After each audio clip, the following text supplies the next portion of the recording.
On vous en parle abondamment la semaine prochaine, 53e édition du Salon du Livre du Saguenay-Lac-Saint-Jean. Pour nous en parler ce matin, c'est notre rendez-vous annuel. On la reçoit à tous les ans. Madame Sylvie Marcoux, directrice du Salon du Livre. Bienvenue, ça va bien ce matin? Oui, bonjour. Écoute, 53e édition, on fait ça en grand. C'est une très grosse édition. C'était le lancement de la programmation. Hier, on annonçait déjà 285 dans ces eaux-là. 284 auteurs, illustrateurs présents. Donc, C'est une belle moyenne. Oui. Un petit peu moins que l'année passée, mais ça fait pas. Mais ça demeure énorme, là. Oui, oui. Puis qui vont venir, qui sont là pour présenter leur travail, mais pour participer aussi aux nombreuses activités qui sont proposées dans la programmation. Mais avant de tomber dans tout ça, je me demande, en 53 ans du Salon du Livre, est-ce qu'il y a des auteurs ou des participants, des bénévoles qui ont fait 53 éditions? On a un bénévole, M. Réal Payette, qui a été là. Je pense qu'il a manqué juste une édition parce qu'il était hospitalisé, sinon il aurait été présent. Là. Donc, Il est toujours là. Il a vécu le Salon du Livre depuis ses débuts. C'est incroyable. C'est un grand bénévole, puis c'est lui qui accueille les gens à l'entrée chez nous. OK. Puis quand vous allez à la Fabuleuse, il est là aussi, puis il est au bateau des croisières. Donc, Oui. c'est quelqu'un de très occupé.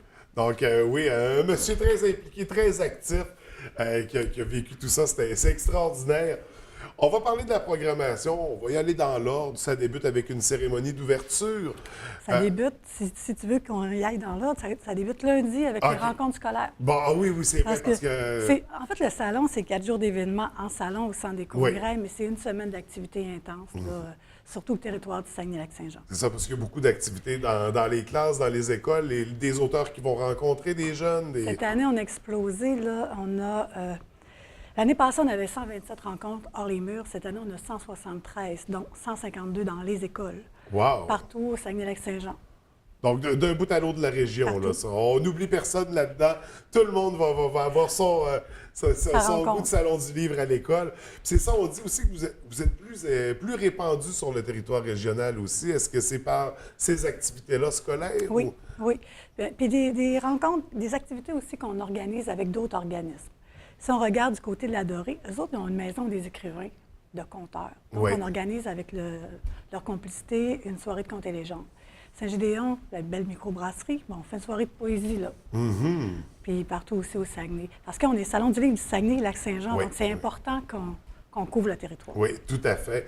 Puis je pense que vous relevez très bien le défi. Donc, ça débute en début de semaine, dès lundi. Donc, toute la semaine, il y a des activités scolaires. Pour les monsieur, madame, tout le monde, pour la fréquentation, pour venir rencontrer les auteurs, ça débute le jeudi. Le 28, on ouvre à 9 h avec le scolaire, c'est sûr. Oui.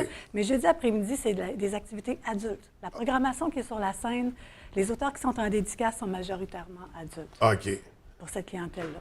Donc, il y en a toujours pour tous les goûts. Il y en a pour tous les goûts. On a 150 activités à l'intérieur des murs. C'est ça, moi, je dis aux gens, avant, préparez votre visite. Allez faire un petit tour sur le site internet salondulivre.ca. Notre programme est en ligne. Allez voir, moi, je veux y aller jeudi après-midi. Qu'est-ce qui se passe pendant... Parce qu'on a quand même 2 scènes, 3 salles d'animation dans le salon. Donc, pendant un bon 2 heures, parce qu'on sait que les gens passent à peu près 2 heures par visite au salon. Puis souvent, ils reviennent. Donc, ils peuvent voir, à telle heure, il y a telle activité sur la scène principale, tel auteur en dédicace. Donc, ils font leur horaire de visite. Donc, il faut monter le plan de match avant, mais c'est ça, 150 activités nécessairement. Puis, il y a beaucoup d'activités qui vont intéresser les gens. Il va falloir faire des choix aussi dans tout ça. Mais ça demeure très intéressant. On montre qu'il y a une effervescence, que même s'il y a un petit peu moins d'auteurs et d'illustrateurs, on a l'impression que la programmation est plus grosse aussi. Oui, puis on essaie de diversifier. Puis, quand on organise encore le hors-les-murs, on dit, exemple ici à l'Abbé, oui. Vous savez que le Musée du Fjord, cette année, leur thématique, il y a une thématique qui capte sur l'éternité. Donc, Guylaine Simard nous a contactés, puis elle a dit, qu'est-ce qu'on pourrait faire ensemble? J'ai Marcia Pilote, l'auteur que tout le monde connaît, parce qu'elle est animatrice aussi, qu'on voit à la télé. Elle a écrit un livre qui s'appelle « À la vie, à la mort ». Donc, elle a accompagné son amie en fin de vie. Puis elle a écrit son histoire. Et avec la coopérative funéraire du Fjord, René Simard, André Girard, un écrivain qu'on connaît, ils vont organiser le jeudi soir une table ronde sur le sujet qui est la mort, l'éternité. Donc ça, c'est en même temps que notre cérémonie d'ouverture, mais c'est pas grave, tu sais. Il y en a pour tous les goûts sur des territoires. Oui.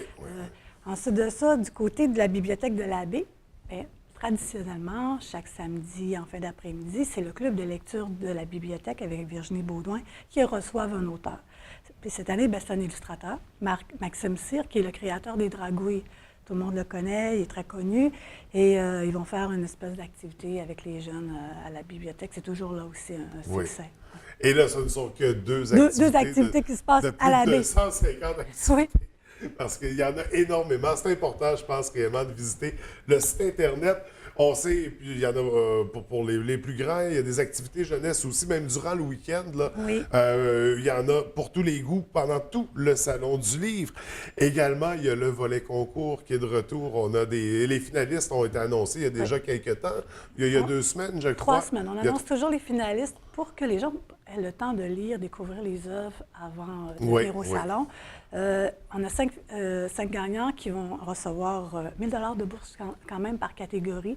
Le jeudi soir, c'est là que ça va être dévoilé. Pendant la cérémonie d'ouverture, qu'on a devancé d'une demi-heure cette année. OK. Parce qu'on se rendait compte que on finissait la soirée, puis c'était déjà le temps de partir. Donc, on a dit, on n'a pas le temps de jaser. Oui. Puis de rencontrer les auteurs après leur remise de prix. Et c'est pas mal le but du Salon du Livre, c'est de créer ces liens-là entre les auteurs et avec les lecteurs, donc c'est important. Donc, à la soirée d'ouverture, on aura la révélation de qui gagne. des gagnants, des lauréats de l'édition de cette année. C'est les mêmes catégories qui reviennent cette année? C'est les mêmes catégories, sauf qu'on a quand même fait une modification cette année. Le prix des lecteurs et l'hommage ont été fondus en un nouveau prix qui s'appelle le prix Distinction littéraire. OK. C'est la première édition. En fait, ce prix-là, il peut être remis soit à un auteur, un éditeur, un bibliothécaire, un libraire, donc quelqu'un qui fait partie de la chaîne du livre. Parce que souvent, on récompense les auteurs, mais il y a bien du monde autour de ça. Oui. Et la façon qu'on a ouvert, les gens devaient déposer des dossiers. On a formé un comité externe du salon pour évaluer les dossiers et eux nous ont fait une recommandation. Et pour la première édition du prix Distinction littéraire, c'est Simon-Philippe Turcot, fondateur, président général de La Peuplade, qui fête leurs 10 ans déjà. Oui. Une maison d'édition en région avec une renommée maintenant internationale. Je pense que c'est un prix bien mérité. Oui, et le vendredi soir au salon, il va y avoir une soirée dédiée à Simon-Philippe, à La Peuplade, pour faire découvrir l'univers de La Peuplade et lui rendre hommage. Donc, ça, c'est une autre nouveauté. Une autre nouveauté. Et justement, c'est ça, on y allait avec ça. Est-ce qu'il y a d'autres nouveautés comme ça, exclusives à la 53e édition?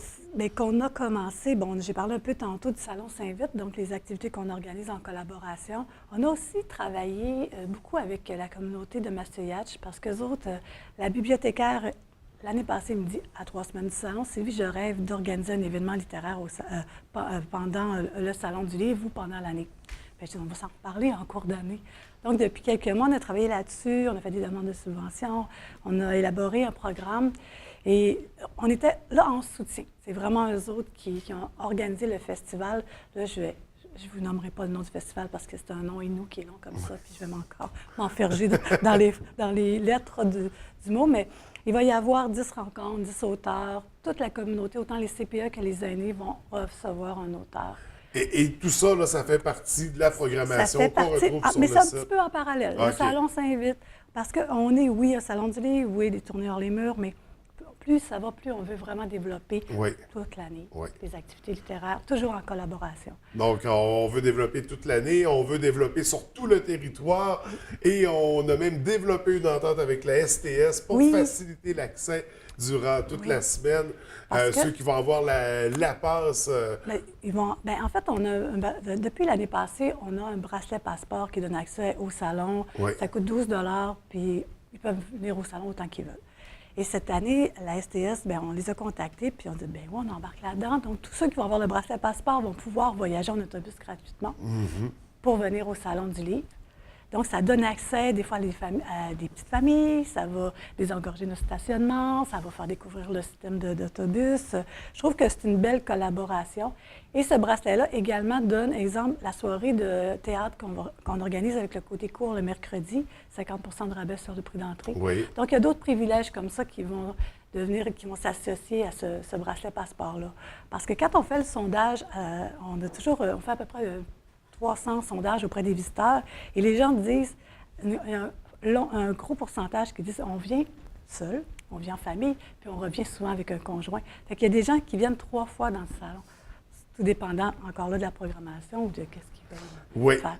Mais là, ils vont peut-être venir plus souvent parce qu'il y a vraiment une très belle programmation.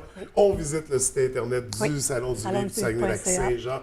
On va monter notre horaire pour l'occasion. 4 jours intenses, 4 jours, 5 jours, 4 jours, oui, de littérature et de rencontres d'auteurs.